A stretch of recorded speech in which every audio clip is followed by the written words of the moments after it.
It's almost like I created this monster I cannot stop, and I love it, you know? I wonder what happens if you open the cage and these lions escape, but we won't do that now, so don't worry about it.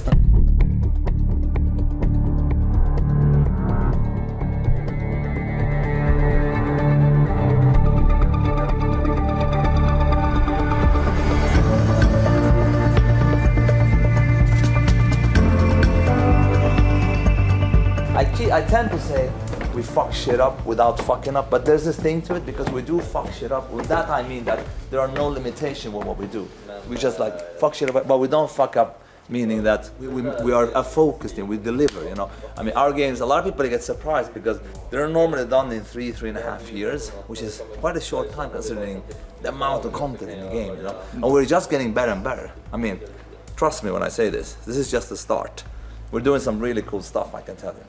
Here's our mocap room. Here we do all the mocaps.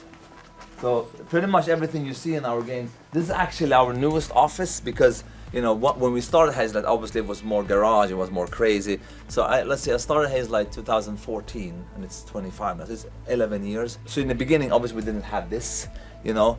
Actually before that, when I did Brothers, we were like 11 or 12 people, and I think 6 of them are still at Hazelight. It's cool to have that the core team of Brothers are still there. And Brothers is a Hazelight game, there's no denying. I mean, a lot of the teams are here, I directed it, so it's pretty much like the core essence of it is a Hazelight game, but it's not officially a Hazelight game. And then we moved to another place, we could borrow their mocap equipment and did our way out, which was crazy, it was a crazy period. The way out was pretty garage, I would say. You know, sure, we sided dice at that time because we didn't have our own office, so EA was just, you know, sit here, we got a spare room, you know, you guys can be in there. And then we moved to another office doing It Takes Two, and now we're here doing Split Fiction. We're very happy with this office because this is like, feels like we're in a good place, we can do our own mocap, and we have a lot of fun here. Lenses here that goes straight to Josef. We're just joking about it. After 10 years at Hazelight, you get a special award. So, and you know, there are a lot of people at Hazelight that are getting the 10 year. We have one here, Kotletish. Yeah. You have a 10 year, where is it? Behind us. Behind us. Where? Yeah, so he's been here, also been at Brothers, and you got, this is your first 10 year award, isn't it? Yes. I mean, look at this. I mean, how cool is this, man? Look. I mean, look. So this is here, and then like I mean, feel the quality, man. It's not a bullshit thing, if you know what I mean. Nearly as heavy as a BAFTA. Yeah, it's actually more heavier than BAFTA. Or how do we know that? Okay. Anyway, and then you open it here, and then you have as you see, a special here, where actually I write like a very personal note from me to what, like how it has been working with this person for every single one at Hazelight. That does 10 years, and I think we have 10 or 12 people have made 10 years from now, and to be honest, I think everybody will have this after a while because I can't see people. I mean, I can't see people leaving this place. Why should you? I mean, you have like the best place to work at. Like you're doing great games, getting great pays, getting great bonus, everything. So I don't see any reason why. And then you get this after 10 years. I mean, right, Emil? Yes, good stuff. Keep it there. Yep, he's talking the truth, man. I have definitely found my home here at Hazelight. I'm so happy that I ended up here. I could never imagine a studio that's so creative and such fun people to be around and everything. So I'm just super happy and super hyped, and yeah, that's it. We sure cause a lot of explosions.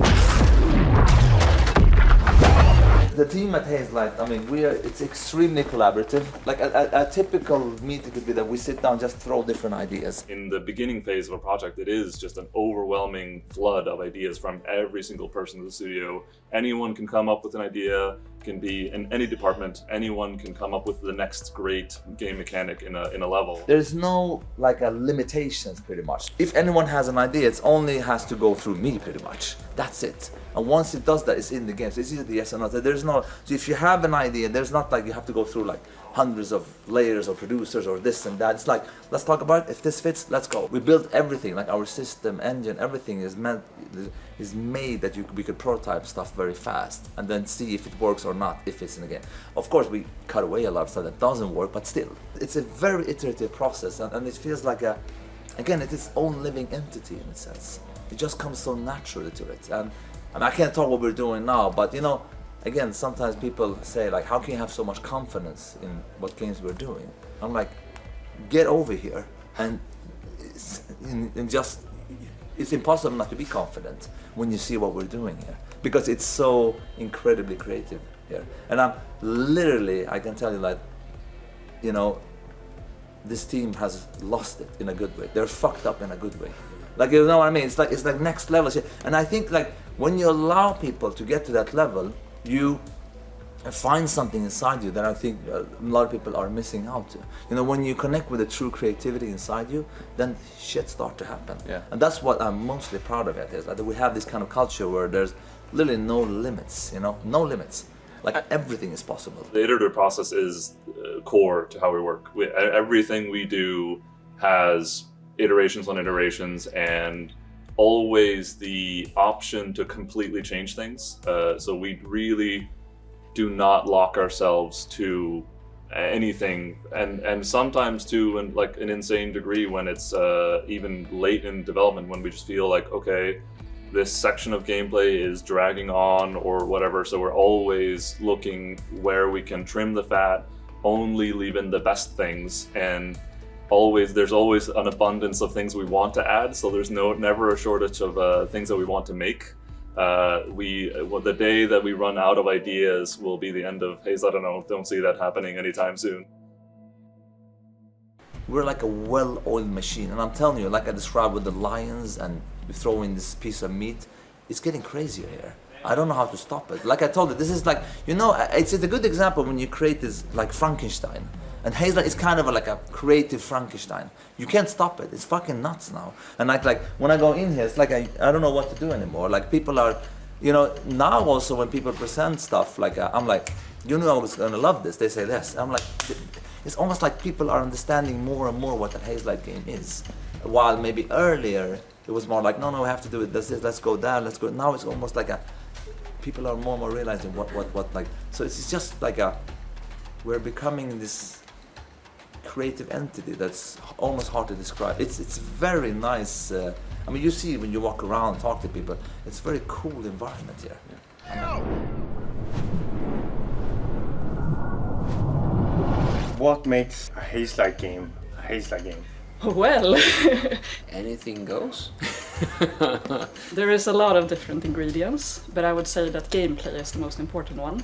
Basically, we do what we want. We throw so many things at the wall and so many things stick. There needs to be some type of silliness in there, some dark humor, narrative driven of course, wide range of emotions. The passion that goes into it, and how everyone contributes with their ideas, with their thoughts. Josef is like a master chef, so it's like playing a Hazelight game is basically going and get with a friend, going to like a 3-star Michelin restaurant, having a 12-course meal. There's always something different, but it's carefully curated by Josef and the team.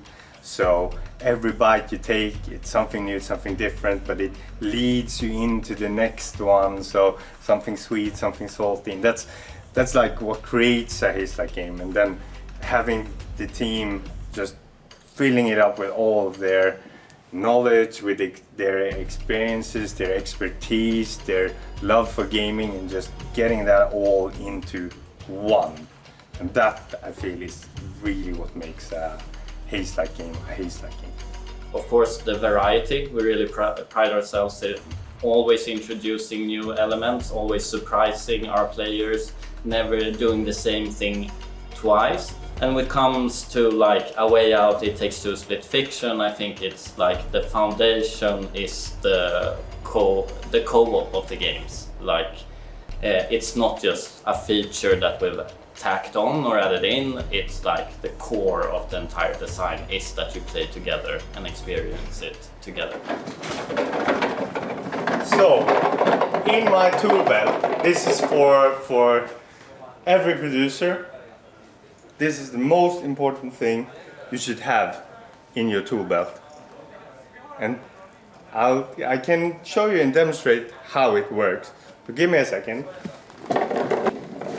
Hopefully it fits under my desk. And then I go, because we have the adjustable desks, and I can just put it under, get it up, and then I can unplug, and we are good to go. So now I can go and work with someone else. Co-op working. Co-op working. It's absolutely a lifesaver, and it's what's really made a big difference for me in my work as a producer. Does it have a name, or have you given it a name? No, it hasn't. It hasn't. Maybe someone can write to me and tell me what I should name it. We create co-op games. Best way of experiencing co-op is sitting together. And for us, we try and have production reflect the games we're making. So what we're doing, and what I've been doing a lot lately, is every time we work on a level, we switch seating. So we asked the entire team, like, what do you want to work on? What do you feel most passionate about? Because you know that that will create greatness.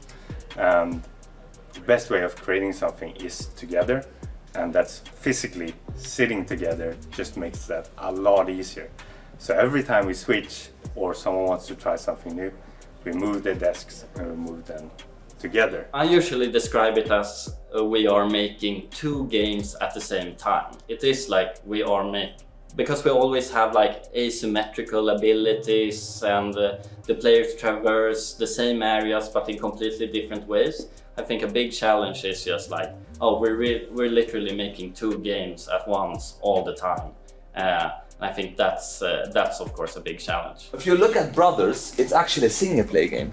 It's not a co-op game. It's actually a single player game that you can play, that you play two people. It was important that you because that was the key thing. People try to tell me like, oh, you know, you have to, you know, you have to make a two-player game. But I said, no, this is the vision. It's very important that you keep the core vision. We don't change that for any of our games. That is important. A Way Out, like that was the first co-op game. It just felt like something that haven't been.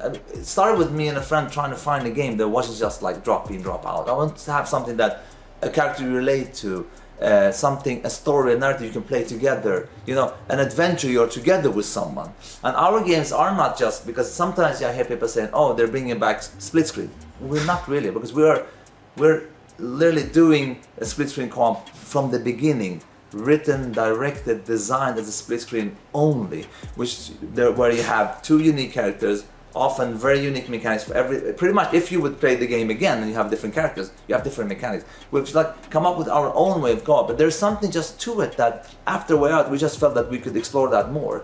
And obviously, I mean, people are loving it, because in the beginning many said to me, this will not sell, blah, blah, blah. I don't care about that shit. I'm like, fuck it, we're gonna do this anyway. And obviously now it's been a huge, huge success. I mean, the sales are insane. So there's definitely people, it's resonated with people. I mean, that's great also, obviously. And look, co-op will always be part of Hazelight's DNA. We're, I mean, pretty much the best in the world in it, what we do. But with that said, we always wanna keep pushing what's possible in video games. I mean, my dream is that Hazelight is gonna be part of video game history, to be pushing that medium forward, and I think we're in a good way of doing it. And I want us to do other stuff, so we'll definitely explore other things than just co-op. You know what I mean? So it doesn't mean that we're only going to do co-op. Obviously, it will always be part of us, but it's not going to be only that. So who knows in the future what happens, man? Well, this was certainly unexpected. Zoe, what am I? Wait, no, am I? Yes, calm down. We're just pigs. Just pigs. Just pigs! The technical and creative challenge of creating a video game is monumental. It is feels insurmountable at times. I think people underestimate the amount of work behind it. People underestimate how much it takes to get a game to a certain amount of polish. How much it takes, how many iterations it takes, how much it's like you know, you have to redo stuff and test stuff, and how much. You'll also be surprised how much people don't understand what you're trying to do. So you have to keep iterating on that. And just the amount of work behind it. Even a small game can be incredibly technically and creatively complicated to finish, and focusing that vision into one product that has a cohesive voice obviously that goes through, you know, our director Josef, and we wouldn't be what we are without him. But I think also the games wouldn't be what they are without the developers. They bring their own color and flair to it, so everyone working together in this harmonious way where we can trust each other implicitly. Games can really be made in so many different ways. I mean, most people know a movie, you're on the set, you know everywhere, all there is. No, it's some of these things are very kind of clear. You know, a band, you know, you have the drummer and the bass and everything. A game, you know, one of the big hits of a year can be made by one guy, or it could be a massive thing that's made by 1,000 people over a decade. And it's just, games can be so many things, and just the way to make them, there's almost as many ways to make a game as there are games. The great thing about Hazelight is that everyone is involved from every department. That's why we placed people. I mean, we think of, okay, we're going to create a level, so we place environment artists, designers and programmers next to each other, because in other studios I know that they might be separated, and we started out like that, but then it was like, why? But really those departments that are creating the level are really the ones working together. The programmer is making one system here and one system there. They are not really working together.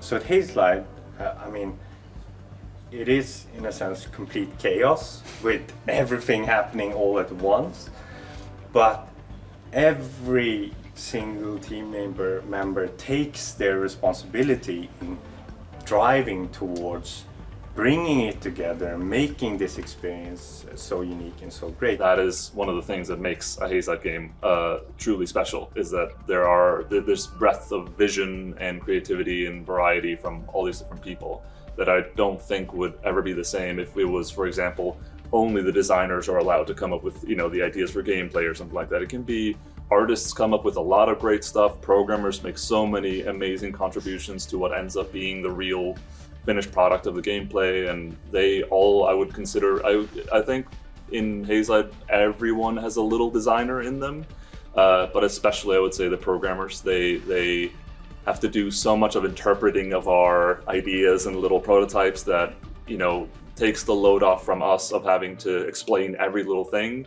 They are able to kind of make a little bit of their version, and that gets to kind of bounce the ball back and forth. So with that iterative process, it's a lot of people taking the ball and running with it in a direction that maybe you didn't really expect. In the case of art, environment art, it can often be that you gray box something in a very basic, you know, void, and you have an idea in your head of what it's going to look like, but then the artist comes in and they just kind of do their take on it, and then it ends up in something you never would have thought of yourself. And so they have their interpretation on your work that creates a second permutation of what you thought it was, and then it becomes something magical instead. Every puzzle, every level, ability, the amount of iterations. I mean, there are so many levels that have risen and fallen throughout the production of Split Fiction, for example. So yeah, I think if that would all be laid out flat, I think that would surprise people slightly, because they only see the end product. I know that when I hand this off to an animator, whatever mechanic I'm working on or something, I know that they'll do an incredible job that like far surpasses what I would have been able to do myself, because it is an incredibly multidisciplinary workplace. So you get to do, especially in a studio like us, where we're kind of in that mid-size, and we like to be quite flexible about how we work. So for example, as a designer, we do a lot of like quasi art blockouts, so just to get the general sense of what we're working on. We do the mechanics design itself. We do a lot of programming to be able to get things up and running quickly, and animating, you know, prototype cutscenes or sequences within the game. So it's really such a multifaceted and collaborative process that I think people underestimate how complicated that gets. And I think we've struck quite a nice balance of just how much we trust each other, and that the skill level is so high of each individual at Hazelight that it's easy to trust them and know that they will put their best foot forward and make us proud. things aren't maybe as planned out as you think. It's a very iterative process. So you might start at one point building something, but when you release the game, that has, under the years of production, transformed into something completely different. And I think like we speak sometimes at Hazelight that like other games tell us what it wants to be as we're developing it. So I think that it is a long process that takes across multiple teams and many years to just find what is right. That's why when people ask me like, do you believe that games are art? I don't even discuss with those, take the discussion with that type of idiot question, if you ask me, because there's even no point of talking to it. Because if I mean, nobody says that to me now because I'm very clear that don't even ask me that question. But if you want to ask someone, like, do you think a piece of, like a painting is art? Obviously people will say yes to that. But that's this tiny shit of what actual game production is. There's so much to it. There's so many layers of everything. And it needs, I mean, I remember I have a background from movies. I've done like 5 or 6 feature movies. Sometimes I say, if I want to make a movie, it's like having a vacation. That's the difference between games and movies, because it's just the collaborative thing with making a game is way more higher. Everybody needs to be at a certain type of level. It's extremely creative environment, I would say. Have to stay together. I will help you fix your relationship. I did not have an office before, let me tell you. This is the first time I get an office. Right? Exactly. So here's where I sit. It's perfect. Now it's rainy weather. But let me open up. It's actually, the view is very nice. Here. It's raining now, but you get the idea. So here we sit. Often I sit here a lot with the writers. And we sit here and talk, and we sit mostly at this place and just discuss like what's gonna happen, how it's gonna go. But it's very nice. Of course, I have my wife and kids here. You can see, and then I have obviously when it's sometimes very hard when you're, you know, doing video games can be very tough. And then you go back, you look at this, and you realize this is what's important. Here's all my family with, you know, pictures of my kids, and you see here like it's so amazing to get back here and just, you know, just remember why we're doing this pretty much. Hi, I got an invitation. I'm a writer. Oh, great. Go ahead and fill in your information and then make your way over to the elevators. Okay. So the games usually have a word connected to it that we say. Like for instance, Brothers was about sorrow, A Way Out was about trust, It Takes Two was collaboration, Split Fiction was friendship, and the new game, I can say it without spoiling. But they're different. We try to, I would say, like fuck with the player's mind a little bit, depending what game it is. For instance, in A Way Out, we create this huge trust between players and then trashing it. So that's part of the design. So the cool thing with games like this is that you can do stuff, you can tell stories, you can create an experience for players in the couch that you can't do with a movie, for instance, with a passive experience. So with this interactive experience, you can actually create these tense moments where, you know, where something happens between the human beings sitting and playing this. For instance, in It Takes Two, the collaboration with this, you tend to see that, I often say that it's a good way to test your relationship, because you need to communicate. We design our games in a way that you have to communicate. You can't just play. I mean, in a co-op game, normally you can just go around and shoot yourself the other one. But here you have to. You can literally not progress if you can't. I mean, I remember doing early tests with It Takes Two with a couple of couples, and we just sensed that, oh, they're having an issue, because then you realize that communication is not really there. Obviously, you need to have good communication in a game like It Takes Two. So it's a good way to test your relationship, actually. But that's what's so cool about it. Like you know, it's almost like the experience is not only on the screen, it's also on the couch. And that's what I really, you know, the dynamics between the actual people playing the game is very exciting, I think. I mean, or you want me to sit here maybe? It's nicer. It's up to you. Yeah, sure, why not? Resting a little bit. Nice. Let's just go through the story and find the glitch, okay? When I did A Way Out, I mean, trust me, nobody thought that it was going to do any. I think it's sold now maybe almost 12 million units, which is absolutely crazy. If someone said to me, oh, we're going to sell 12 million, people go like, get the fuck out of here. We thought maybe if we're lucky, 500,000. So nobody knew that there were like, look, at Hazelight, we never think like, okay, let's look, what do people want to play? We don't care, we just do what we want, and then people start to love it. And I truly believe if you follow your passion and follow your vision and follow what you think is great, people will find it. You know what I mean? And that's a perfect example of Hazelight, just doing what we love, and that obviously has become a huge thing now. And it's amazing the kind of like the numbers we're doing. But we never do tests like, and I often say when we do our testing for players, we make sure that they understand what our vision is. We don't adapt our vision to the players, to make sure they understand what we do, if you know the difference there. So obviously we're doing a game for players, but we're following our vision of the game, not adapting it for their, you know, what they want to play. It's very important that our vision is what the game is about. But obviously the games have a huge fan base now, and we saw it in Split Fiction, like when we released the game, the incredible amount of fans we have out there that pretty much just want to play everything we do. They don't even care what it is anymore, which is absolutely amazing.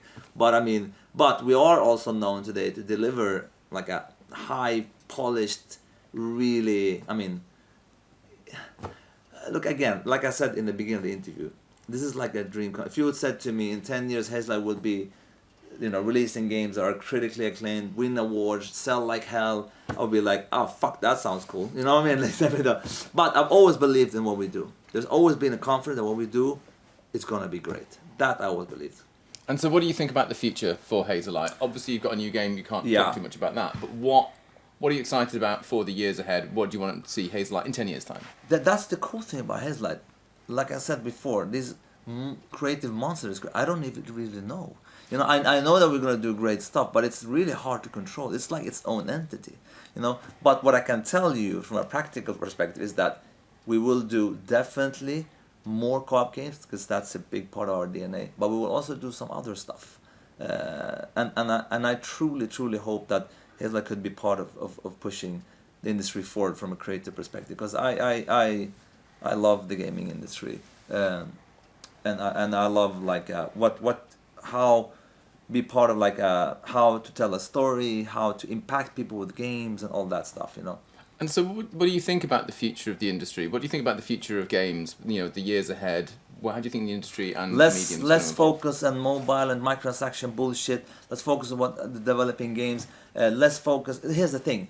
That's what, you know, sure, we live in a capitalist society, blah, blah, blah. I don't give a fuck anymore. I'm so tired of this, because a lot of people talk about money. Yes, money is important, obviously. But there need to be a balance between money and creativity. I'm not just saying, oh, creativity only, we don't care about money. Obviously, people need food on the table. But there needs to be a balance. So when a company comes and like, shareholders is important, this, but fuck yeah, but also the creativity is important. So they have to meet in the middle. And I hope that for the whole industry, that we focus more on that, and actually not focus only on creativity as well. I don't like that too. There needs to be and you have a good example of that. I mean, Nintendo, I would say a good example, where they actually, you know, do great games and also do financially well. So that, I mean, Hazelight is a good example, where we do great games and also financially well. So I'm not just, I just hope there is a world in the future where there's not only focus on like what's the next big thing, what will we sell here, what we'll do here, and just trying to understand that, okay, we are working in an industry which can creatively grow to become the most impactful thing, I think, from a lot of other different industries, because there's so much more to be explored here. For instance, how to tell a story in a video game. We really don't know how to do it yet. We're figuring it out. But I think if we could focus more on that, I think that's what I hope that the industry would grow in. If I could decide, you know. And that's what Hazelight will be part of, you know. The future for Hazelight. I have a saying together with Aymar in the production, when we have sync sometimes, it's just that, you know, if there's anything you can bet on, is you never know what's going to happen next with Hazelight. And we've been saying that for about 8 years now. Obviously, we can't say anything about it, but it's I think people will be pretty excited about what we have going on. Josef has great ideas, great plans. We're working on the next thing, but we also know that, you know, we always follow our gut and heart in so many ways. So sometimes things can just shift and change, and I think that's what's keeping me here for soon 11 years. I think the unexpectedness of Hazelight is basically the thing that that entices me the most. Well, I want to just scream it out loud, run out to the street and make everybody aware of it, but since we can't really say much right now, but I'm really excited, really excited. If you look at Split Fiction, for instance, everything started with the ending, like that. How cool, I mean, I'm not going to spoil it here because the game is quite new, like how cool would that be to do in the game? And then the core thing started there. With what we're doing now, this is an idea that came very long time ago, that what we're doing now without going. What we're doing next is already in my head. I mean, some of the team members have heard it, so I think it's going to be very different and very cool. So there's definitely ideas. So what I can say is that please stop sending ideas to Hazelight because we have a lot here and we don't need any more. But it's fine. It's cute and nice. But you know, we do let a lot of people saying that I have a great idea. I want to do this. We're like, hey man, we have so many great ideas here. We wish we could do everyone, you know. But yeah. But I see a bright future for Hazelight. That's what I do.